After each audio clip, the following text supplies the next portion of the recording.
आज जो बात मैं आपसे कहने जा रही हूँ वो किसी धर्म पर या किसी पुस्तक पर बेस्ड नहीं है, बल्कि आज तक इस विषय पर आपने पुस्तकों के माध्यम से या वीडियोस के माध्यम से जो भी जानकारी ली होगी, मैं इसके कुछ विपरीत बात कहने जा रही हूँ। इस विषय में कुछ ऐसे कमेंट भी आ सकते हैं जिसमें ये कहा जाएगा कि आपने पहले इस विषय में कुछ और कहा है, लेकिन आज की वीडियो पूरी तरह से जो मेरा मनन चिंतन रहा है और जो मेरा अनुभव रहा है उसके आधार पर है। मेरे पास YouTube पर भी और WhatsApp पर भी इस तरह के कुछ कमेंट आए जिसमें ये कहा गया कि जैसे माँओं ने अपने बच्चों को गुस्से में आकर कुछ कहा और बाद में यदि उनका संतान इस दुनिया से चली गई तो वो अपने आप को बहुत गिल्टी फील करते हैं और अपने आप को बहुत कोसते हैं कि क्योंकि उन्होंने ये शब्द कहे थे अपनी संतान को, इसलिए उनकी संतान इस दुनिया से चली गई।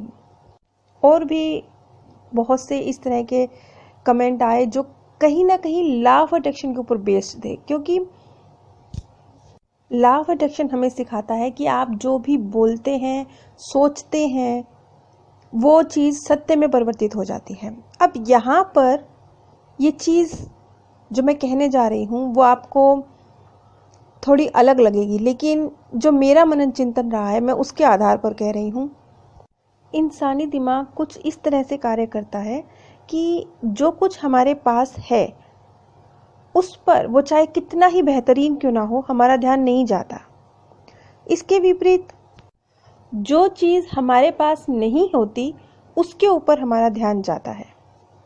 इस वजह से जब कोई गलत विचार या शब्द आप अपने मुंह से निकाल देते हैं तो आपका ध्यान उस पर होता है कि क्योंकि मैंने ये बोला तो क्या लॉ ऑफ अट्रैक्शन का नियम इस पर कार्य करेगा और ये सत्य में परिवर्तित हो जाएगा।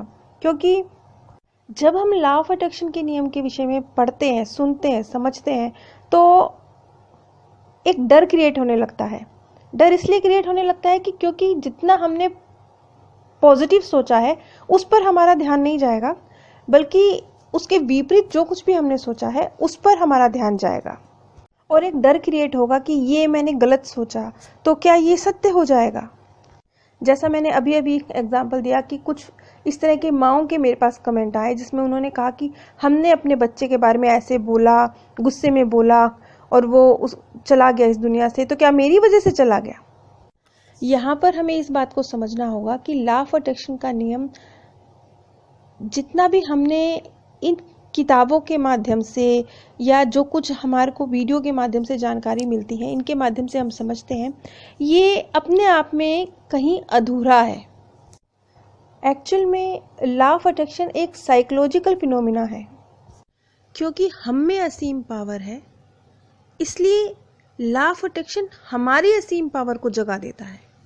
उदाहरण के तौर पर दो लड़कियां दोनों बैडमिंटन प्लेयर बनना चाहती हैं और वो दोनों लड़कियां एक ही जैसा विजन बोर्ड बनाती हैं, एक ही जैसी डायरी मेंटेन करती हैं, एक ही जैसा विजुलाइज करती हैं, एक ही जैसे विचार क्रिएट करती हैं। लेकिन एक लड़की सारा दिन सिर्फ बिस्तर पर लेटकर विजुलाइज करती है कि वो बैडमिंटन प्लेयर बन गई है, और दूसरी लड़की भी विजुलाइज करती है, लेकिन वो दिन के कई घंटे बैडमिंटन प्रैक्टिस को देती है, अपने स्किल्स को इम्प्रूव करती है, इससे रिलेटेड वीडियोस देखती है, एक अच्छे कोच से ट्रेनिंग लेती है, दिन के कई घंटे इस चीज़ में मेहनत करने के बाद वो विजुलाइज करती है। तो अब क्या होगा? अब जो दूसरी लड़की है, क्योंकि वो कर्मशील है, इसलिए क्योंकि वो एक अच्छे कोच से ट्रेनिंग ले रही है, वो अपनी पूरी एनर्जी को इस दिशा में फोकस कर रही है, उसे रास्ते दिखाई देंगे, इस चीज़ से रिलेटेड आइडियाज़ आएंगे, और जब वो खेलेगी तो वो जो उसने पॉजिटिव विजुअलाइजेशन किया हुआ है वो विजुअलाइजेशन उसके अंदर आत्मविश्वास को भरेगा। क्योंकि जैसा कि हम जानते हैं कि हमारा दिमाग सच और झूठ के बीच में डिफरेंस नहीं कर पाता है। हम जो विजुअलाइज करते हैं वो उसे सत्य मानकर उसी तरह के हार्मोन्स हमारे अंदर रिलीज करता है। तो वो जो विजुअलाइजेशन उस लड़की ने किया हुआ होगा, वो विजुअलाइजेशन उसके अंदर बहुत गहरा आत्मविश्वास बिल्ड कर देगा, और वो आत्मविश्वास जब वो मैच खेलेगी तो उस वक्त अपना रंग दिखाएगा। और उस लड़की के ना सिर्फ जीतने की संभावना बढ़ जाएगी बल्कि और नए मौके उसके सामने आए, क्योंकि वो इसी फील्ड से कार्य कर रही है, अपनी सारी ऊर्जा इसने इसी दिशा में दे रखी है, तो उसे और भी मौके मिलेंगे। लेकिन जो लड़की सारा दिन सिर्फ बिस्तर पर बैठ के विजुअलाइज करती है, उस लड़की के सामने अपॉर्चुनिटीज नहीं आएंगी, और अगर आएंगी भी तो भी वो उनसे कुछ हासिल नहीं कर पाएगी। इसलिए क्योंकि लॉ ऑफ अट्रैक्शन ने जादुई तरीके से काम नहीं करना था, उसने प्रैक्टिकली काम करना था, आपको कर्म करने के पूरे मौके उपलब्ध कराना था। आत्मविश्वास के जरिए आपके अंदर उन मौकों से लाभ उठा सकने की ताकत मुहैया करानी थी। इसी तरह से एक माँ यदि गुस्से में अपनी संतान के लिए कुछ अपशब्द कह रही है तो इसका मतलब ये नहीं है कि उसकी मृत्यु हो जाएगी, इसलिए क्योंकि वो सिर्फ शब्द है, उनके पीछे की भावनाएं ये नहीं है। उसके पीछे की भावना तो इसके बिल्कुल विपरीत है, ये है कि मेरा बच्चा स्वस्थ रहे, उसकी आयु लंबी हो। कर्म भी बिल्कुल उल्टी दिशा में किए जा रहे हैं। कर्म ये किए जा रहे हैं कि बच्चे को कैसी अच्छी हेल्दी चीज बना के खिलाई जाए। यानी अगर आपके मुंह से अपनी संतान के लिए ऐसा कुछ निकल भी जाता है कि उसकी मृत्यु हो जाए या तू मर जाए, तो इसका मतलब ये नहीं है कि ये सत्य में परिवर्तित हो जाएगा। Law of attraction psychologically work करता है, वो जादुई तरीके से वर्क नहीं कर रहा है, जैसा कि हमें किताबों में बताया पढ़ाया गया है। मुझे पता है अब यहाँ पर कुछ इस तरह के कमेंट आएंगे, क्योंकि आज तक हमें यही बताया गया कि लॉ ऑफ अट्रैक्शन जादुई तरीके से काम करता है, और इस चक्कर में बहुत सारे लोग ऐसे हैं जो बस बिस्तर पे लेट के सारा दिन विजुअलाइज करने का ही कार्य करते हैं, या फिर हम अपने ही गलत विचारों से घबरा जाते हैं और उन्हीं पर ज्यादा फोकस करने लगते हैं। क्योंकि सच तो यही है कि हमारा जो इंसानी दिमाग है वो इसी तरीके से कार्य करता है कि वो गलत चीज के ऊपर ज्यादा ध्यान देता है और अच्छी बातों को फॉर ग्रांटेड ले लेता है। और इसी तरह से लॉ ऑफ अट्रैक्शन के नियम को साइकोलॉजिकली समझते हुए अगर आपने अपने अंदर पॉजिटिविटी भरनी है, तो जो सारा दिन आप अपने आप से बात करते हैं उस पर गौर करना है। क्योंकि कोई और तो हमसे कुछ घंटे कुछ मिनट बात करेगा, लेकिन आप अपने साथ 24 आवर्स बात करते हैं, 365 डेज बात करते हैं। इसलिए अगर आप अपनी भाषा में परिवर्तन करते हैं तो आप अपने अंदर बहुत बहुत पॉजिटिविटी फील करते हैं। ये चीज़ का एक्सपीरियंस तो आप सिर्फ कुछ ही दिनों में अपने साथ कर सकते हैं, और इस चीज़ के लिए कुछ विशेष बड़ा काम नहीं करना है, सिर्फ शब्दों के साथ खेलना है। उदाहरण के तौर पर, मैं ये नहीं कर सकता के स्थान पर मैं अभी ये नहीं कर सकता, मैं दुखी हूं इसकी बजाय मैं आज खुश नहीं हूं, मैं नालायक हूं इसकी बजाय मैं शायद इस चीज के लायक नहीं हूं, मैं बेवकूफ हूं इसकी बजाय मुझ में थोड़ी समझ कम है, मैं मोटा हूं इसकी बजाय मैं थोड़ा ज्यादा हेल्दी हूं।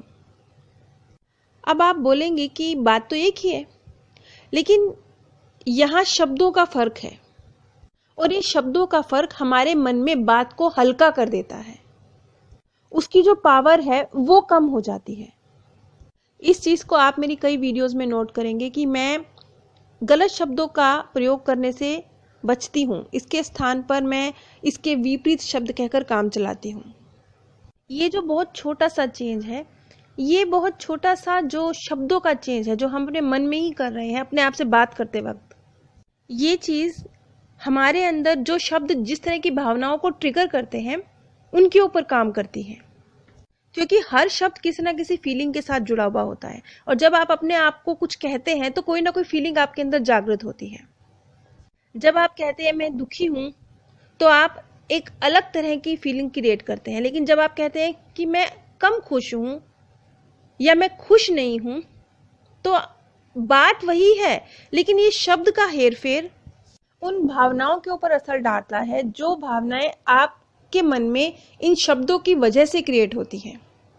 और बहुत धीरे धीरे ये चीज काम करती है, लेकिन धीरे धीरे आप फील करेंगे कि आप अपने अंदर पॉजिटिविटी बिल्ड कर रहे हैं, सिर्फ अपने आप से कहे जाने वाले शब्दों में फर्क करके।